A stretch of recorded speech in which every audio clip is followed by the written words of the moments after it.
तो चलिए गाइस चलते हैं और बात करते हैं IUPAC नॉमेनक्लेचर की, इन विच IUPAC stands for international union of pure and applied chemistry. So guys आज के सेशन में हम लोग IUPAC नॉमेनक्लेचर करेंगे एल्केन का। बट बिफोर दैट हमें समझना पड़ेगा कुछ फॉर्मुलेज, हमें समझना पड़ेगा वर्ड रूट क्या होता है, हमें समझना पड़ेगा प्राइमरी सफिक्स क्या होता है गाइस। सो गाइस सबसे पहले हम लोग बात करेंगे वर्ड रूट की। Word root, so guys word root क्या होता है? सपोज मानिए आप किसी भी हाइड्रोकार्बन की बात कर रहे हैं और हाइड्रोकार्बन क्या होते हैं? Which are made up of carbon and hydrogen. तो अगर आपको किसी कंपाउंड में एक कार्बन दिखाई देता है, एक सिर्फ और सिर्फ एक कार्बन दिखाई देता है, तो आप वर्ड रूट वहां पे लिखेंगे मेथ। क्या लिखेंगे गाइस? मेथ। जैसे एग्जांपल मैं आपको इसका दिखाऊं तो आपने देखा होगा मीथेन को, सो वी हैव CH4। तो आप देख रहे हैं इस कंपाउंड को, इस कंपाउंड के पास सिर्फ एक ही कार्बन है, इट मींस इसका वर्ड रूट क्या है यहाँ पे? मेथ। अगर आपको किसी कंपाउंड में दो कार्बन दिखाई दे रहे हैं गाइस तो आप लिखेंगे एथ। जैसे फॉर एग्जांपल मैंने लिखा C2H6, आप देखेंगे कि इस कंपाउंड में दो कार्बन है, इट मींस इसका वर्ड रूट क्या है यहाँ पे? एथ। अगर आपको किसी कंपाउंड में तीन कार्बन दिखाई देते हैं गाइस तो हम लिखते हैं प्रोप। अगर किसी कंपाउंड में आपको चार कार्बन दिखाई देंगे तो हम लिखेंगे बुट। अगर किसी कंपाउंड में आपको पांच कार्बन दिखाई देते हैं तो हम लिखेंगे गाइस पेंट। अगर दिखाई देते हैं 6 कार्बन तो हम लिखेंगे हेक्स। अगर 7 कार्बन दिखाई देते हैं तो हम लिखते हैं हेप्ट। 8 कार्बन दिखाई देते हैं तो हम लिखेंगे ऑक्ट। 9 कार्बन दिखाई देते हैं तो हम लिखते हैं नॉन। और अगर आपको 10 कार्बन दिखाई देंगे गाइस किसी कंपाउंड में तो हम लिखेंगे डेक। सो गाइस ये था वर्ड रूट। वर्ड रूट क्या बताता है? वर्ड रूट बताता है नंबर ऑफ कार्बन एटम। क्या बताता है? वर्ड रूट हमें बताता है number of carbon atom in a particular compound. किसी भी कंपाउंड में कितने कार्बन है वो हमें कौन बताएगा? वो हमें बताएगा वर्ड रूट। और वर्ड रूट कहता है कि अगर किसी कंपाउंड में एक कार्बन है तो आप लिखेंगे मेथ, 2 पे लिखेंगे एथ, 3 पे लिखेंगे प्रोप, 4 पे लिखेंगे बुट, ऐसे ही चलेगा, सो ऑन, ऐसे चलता रहेगा गाइस। तो वर्ड रूट का कॉन्सेप्ट हमें समझ में आ गया। वर्ड रूट हमें क्या बताएगा? Number of carbon atom present in particular compound. अब गाइस जो यहां पे सेकंड वर्ड है we call it primary suffix. Primary suffix.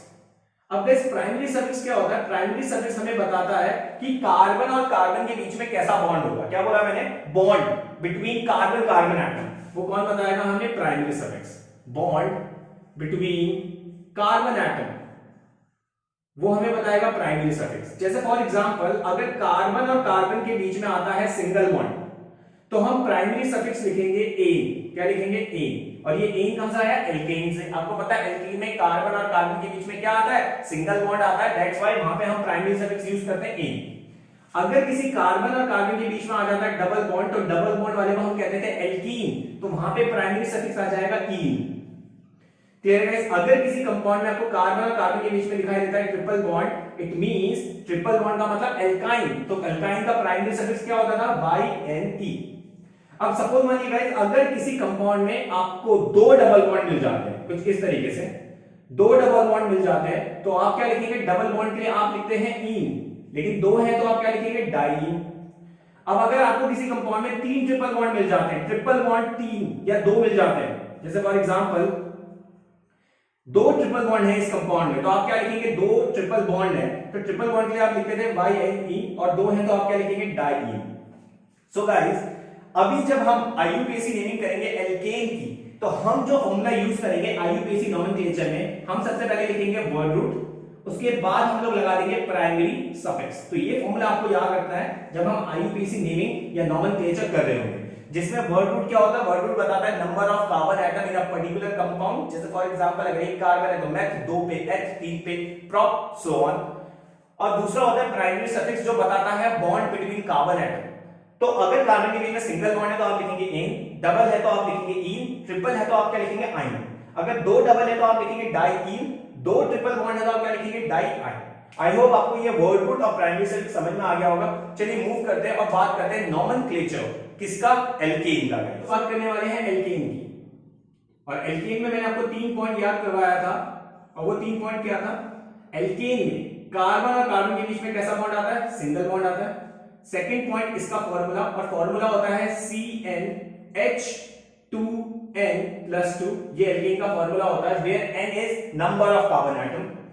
और तीसरी चीज मैंने आपको बताया था कि इसमें जो प्राइमरी सफिक्स लगता है एल्केन में वो लास्ट के 3 वर्ड है जिसे हम लोग कहते हैं एन। और एन क्यों लगा? क्योंकि कार्बन के बीच में कैसा बॉन्ड आता है यहाँ पे? Single bond.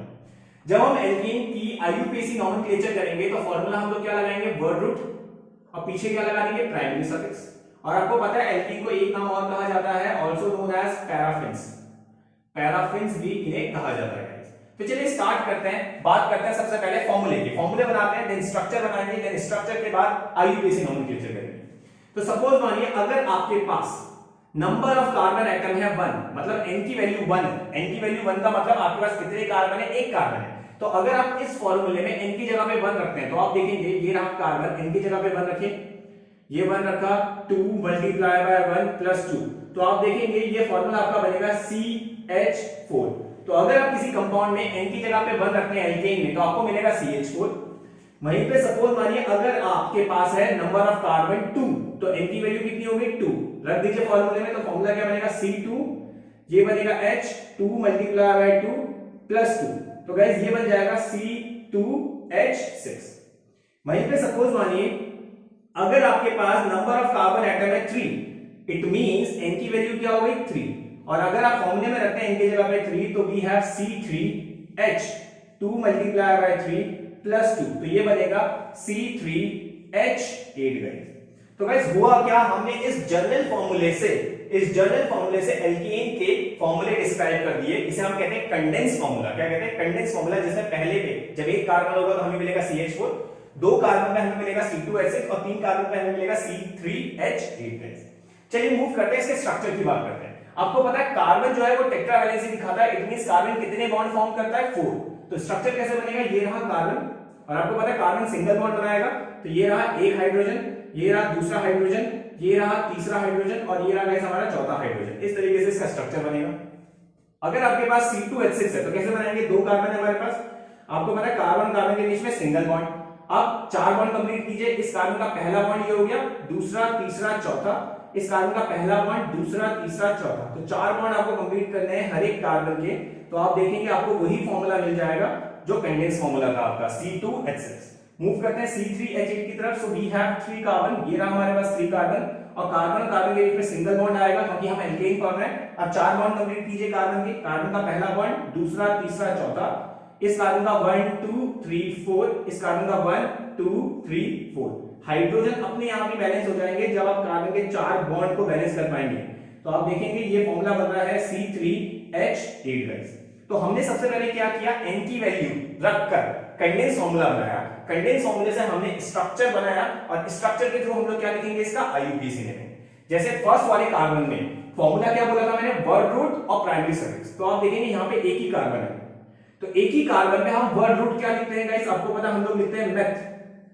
तो ये मेथ आपका क्या हो गया? Word root. और मैंने कहा था वर्ड रूट के पीछे आपको क्या लगाना है? Primary suffix. तो प्राइमरी सफिक्स यहाँ पे क्या है? A, तो नाम बन गया मीथेन। तो गाइस CH4 को हम लोग कहते हैं मीथेन, जिसमें मेथ हो गया वर्ड रूट और एन हो गया प्राइमरी सफिक्स। यहाँ पे आपके पास 2 कार्बन है, तो एक कार्बन, 2 कार्बन, और 2 कार्बन पे वर्ड रूट हम लोग लिखते थे एथ। तो एथ हमारा क्या हो गया? Word root. और सिंगल बॉन्ड है तो हम लोग क्या लिखते हैं? ए, और ए यहाँ पे क्या हो गया गाइस? हमारा प्राइमरी सफिक्स। और ये हो गई इसकी आईयूपीएसी नोमेनक्लेचर की नेम। मूव करते हैं इस कंपाउंड में। वी हैव 3 1 2 3, 3 कार्बन है, तो 3 कार्बन पे वर्ड रूट हम लोग क्या लिखते हैं? प्रोप। ये रहा prop which we call word root. और सिंगल बॉन्ड है तो हम लोग क्या लिखेंगे? एन, और ये एन हमारा क्या है यहाँ पे?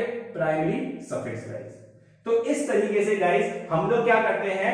जनरल फॉर्मूले में n की वैल्यू रखते हैं और n की वैल्यू से सबसे पहले कंडेंस फॉर्मूला बनता है। कंडेंस फॉर्मूले से स्ट्रक्चर बनेगा, स्ट्रक्चर से हम क्या करेंगे? उसकी आईयूपीएसी नेमिंग करेंगे। सो आई होप आपको एल्केन की नेमिंग समझ में आ गई होगी गाइस। अगर समझ में आ गई तो please be connected with me, ताकि हम आगे आने वाली सीरीज में भी आप लोगों को कोई भी प्रॉब्लम ना हो। तब तक के लिए थैंक यू सो मच।